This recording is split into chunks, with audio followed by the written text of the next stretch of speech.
Павле, како се чувствуваш? Како се чувствуваш?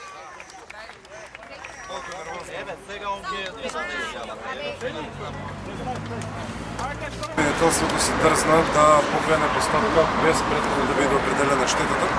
Па денеска на првото рочиште им текна да предложат како сведок представник на Министерство за култура кој што накнадно ќе се произнесе за наводно причинетата штета. Поради тоа се одложи судењето денеска за 14 ноември, што во принцип не представува никаков проблем со случај на тоа што се го влекува и врлески дрско ја нарекува толпа.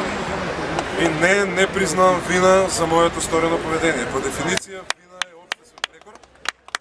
Не може да ме прекорува општеството, чишто правен систем дозволува Сдруженијето на Кривски 10 години да силува правдата во оваа држава и да ја киднапира секоја порава нашето општество.